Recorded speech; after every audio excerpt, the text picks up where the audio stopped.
Hi, I'm Chet Marchwinski, Communications Director at the nonprofit Lean Enterprise Institute, and today my guest is Art Smalley. Art was one of the first Americans to work for Toyota in Japan, and there he learned problem solving at the historic Amigo engine plant from a maintenance manager who created the stability that Ono needed to do his experiments in flow. Back in the U.S., he served as Director of Lean Manufacturing at Donnelly and as an in-house Lean expert at McKinsey & Company.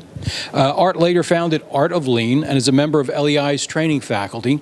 He's the author of Creating Level Pull and co-author of Understanding A3 Thinking. His latest book is 4 Types of Problems.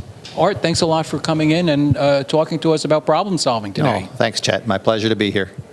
So why is it, and this is the premise of the book, or an insight in the book, when faced with a problem, many business leaders or team members reach mechanically for an A3 or kata or Six Sigma or the 8 types. You know, they go for the same thing all the time. Why is that?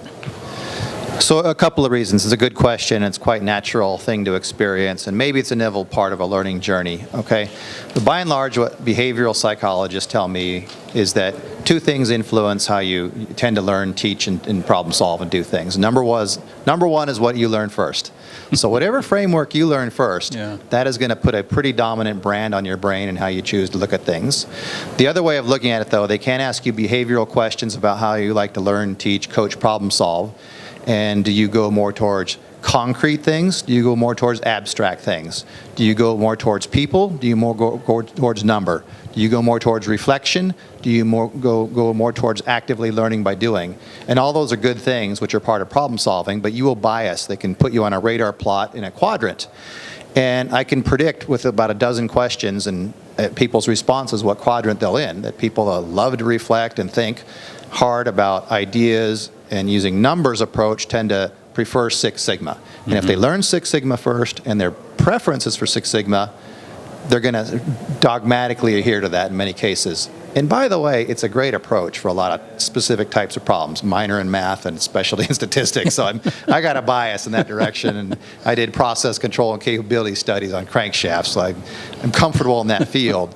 I also know that it's not the best way to talk to people, because no matter how you answer, there's also a quadrant of people who are more interested in people and objects and doing things, not the numbers. Statistics turns them off. They're feeling-based, they're emotion-based, they're 3G, go and see, get the facts, grasp the situation. They must grasp it with their hands, not the data.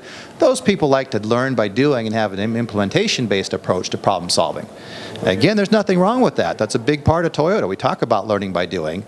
But again, if that's your only way of approaching problems, you'll suffer, not be able to reach some of the audience. And there's other quadrants, which I can say you wind up in what I call the converger quadrant, where you like PDCA or kata and everything. You just got to make a cycle and spin it, and you solve that. You think that solves every problem, and for you it does. But the opposite quadrant for that is the big thinking, open-end strategy group, which says, well, that's you guys over there, you're just rearranging the deck chairs in the Titanic. While your business model fails, you know, you're Nero fiddling while Rome burns, so to speak. You're not even working on the right problem in that quadrant. Think about the big picture and the strategy. And the point of the framework is not that any one of those is right or wrong. It's like situational leadership.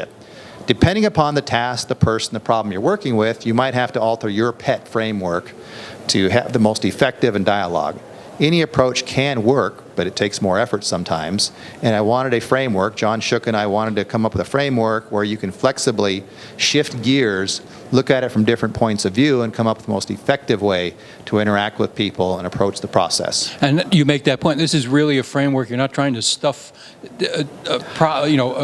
situations into a particular one of the 4 problems, but this is a way to dialogue, to talk with people and solve problems. Yeah, and to frame things. If you don't have a framework that is flexible enough to handle the multitude of situations, then it does feel like you get stuck. One approach for all problems, which may or may not be right for that problem, and it may or not be effective with the person and the learning style of the person you're interacting with.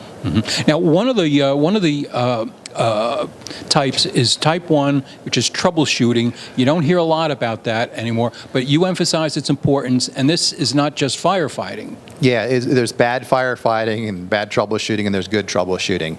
And in Toyota, I think it's underrepresented how good we are at daily troubleshooting. And the math is really simple if I explain it this way. 10,000 anode cord pulls in a 24-hour period during a launch. Right? You cannot do 10,000 A3 reports.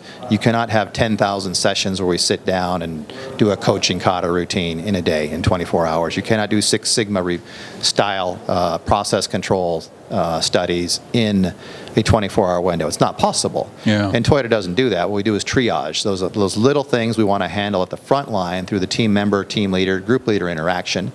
And not all of those go to type 2 status. Not all of them have a really hard root cause, but it's coaching the training, it's coaching the standardized work, it's debugging something that's slightly wrong. And we all do it. You can be the purist and say, I never do that. I only coach type 2. But guess what? When your internet router at home's not working, what do? You turn that sucker on and off, don't you, right? And you get your internet connectivity working again, okay? Because it fixes it in a minute, and you don't know what the root cause of the problem is. Now, you've got an example. We were just talking. You travel a lot. I'm sure a lot of the people watching travel a lot. Now, you just had an example of 4 types of problem solving here at the hotel. Yeah, so you can also, again, you can say which of the 4 approaches is best for the situation, the task, and the person I'm facing. But you can also take the view that any problem can be viewed through 4 different lenses, for example. And most of people who have traveled or checked into a hotel can relate to this. I was given my card the first night I checked in and went up to try and get in my room. I was on the 11th floor. And guess what? Got there, it didn't work. And I'm tired, end of a long travel day. Right. Got my suitcase, my backpack. Got to go back to the elevator, go back downstairs. A lot of people checking in. I'll stand in line. I wait. Finally get to them. And of course, the initial response is, oh, you demagnetized your card. Of course. Yeah. Your fault. It's more the 5 who, maybe, you know. And it happens. People do it. That's why they give you that quick response. So maybe not. Go upstairs again. Check it. Card doesn't work second time either. And I come back downstairs and look, gang, it ain't working. And they say, oh, I'm so sorry. Apologize for that. Something's up. We'll send maintenance. So I go upstairs, wait for maintenance. They come with a special device. They check the lock on the door, and it's not working.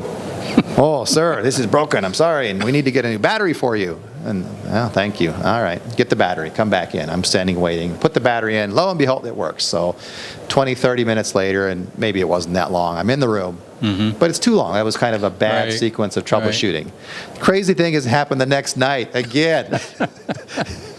So there's something wrong with the door on 1132. The second night they did good troubleshooting. They sent the maintenance person immediately back up with me. In 5 minutes I was in the room, and they replaced the mechanical portion of the door lock as well, which was sticking. And maybe that's what caused the battery to run down, because the lock had too much friction. So we're getting closer to a type 2 problem here, but as I joke, any problem can be looked at through multiple lenses. We troubleshooted it first. Maybe they found the root cause of why the mechanical assembly was misaligned or improperly installed. We're still not sure that's the root cause, to be honest with you. Okay. But it did seem to work the next period. And they have apps, where you can check into your room without a key card now. Yeah. They want you to download their app and things like that. And truth is that may be a better way of going for a future state solution, but it still doesn't solve the battery problem or the misalignment of a mechanical thing on the door. So it's a convenience. It's a good type 3.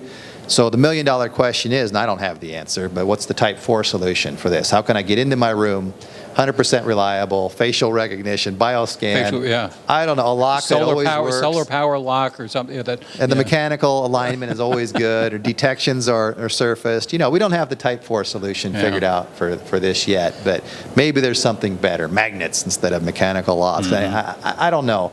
But that's my point, is you can take any one problem if you want, and look at it through 4 lenses. Art, thanks. It's a great example, a great framework, and better luck traveling. But thanks a lot for coming in and talking to us about problem solving. Okay, my pleasure, Chet. Thank you. And thank you for watching. By the way, you can help your team or yourself improve your problem-solving skills. Just pick up some copies of Art's latest book, 4 Types of Problems. Go to lean.org, click on Store, and at Bookstore, click on Bookstore, and then click on the book cover.